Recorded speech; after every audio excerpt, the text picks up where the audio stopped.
जिंकून आपल्याला जायचं आहे. 2 शक्यता आहेत. 31 तारखेपर्यंत सरकार आपलं काम करेल आणि आपण विजयी होऊ. दुसरी शक्यता आहे की आपलं काम होणार नाही, 4-5 तारखेला आपण दिल्लीला पोहोचू. दोनही परिस्थितीमध्ये आपल्याला अण्णा दिल्लीला जायचं म्हणजे जायचं. जर आपण जिंकलो तर गुलाल घेऊन जायचं, बरोबर आहे. जर आपण आपला विजय झाला नाही का टळला तर मात्र आपण बुक्का घेऊन जायचा.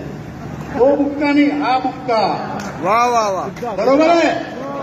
दोन्ही परिस्थितीमध्ये तुमचा गुलाल आणि तुमचा बुक्का तयार ठेवा. तुम्हाला आणखी एक सांगतो मी, माता भगिनी आहेत, तुम्हाला सांगतो, जो दिल्लीला येणार नाही, आंदोलनाचं काही फारसं मोठं नुकसान होणार नाही, पण तुम्ही दिल्लीला आले, तुम्ही जिंकले, त्या यशामध्ये तुमचा वाटा सिंहाचा राहणार आहे. तुम्ही घरी बसले आणि तिकडे विजय झाला म्हणजे तुमचा वाटा कमी झाला, बरोबर आहे. पेन्शन तेवढीच मिळणार, घरी बसूनही तेवढीच मिळणार आहे, हे कळत आहे. पण तुम्ही आले, तुम्ही जिंकले, त्याचा आनंद वेगळा आहे. तिथं तुम्ही त्या गर्दीत फोटो काढाल, मोठा हात असा वर करून, आणि तो घरात फोटो लावाल तर तुमचा नातू म्हणेल, हा माझा आजोबा वाघ आहे. दिल्लीत गेला आणि मोदींना सांगून त्याच्याकडून पेन्शन घेऊन आला, हा माझा वाघ आजोबा आहे. बरोबर आहे का.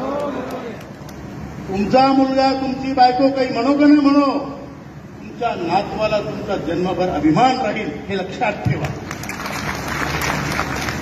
अमर होण्याचा हा प्रकार आहे, ही आहुती आहे, हा महायज्ञ आहे.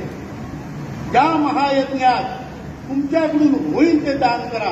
पैशाची गरज नाही, पैसा असेल तर पैसा द्या, श्रम असतील तर श्रम द्या, वेळ असेल तर वेळ खर्च करा, आणि हिंमत धरून तुम्ही या महायज्ञाचे साक्षीदार व्हा आणि सहभागी व्हा.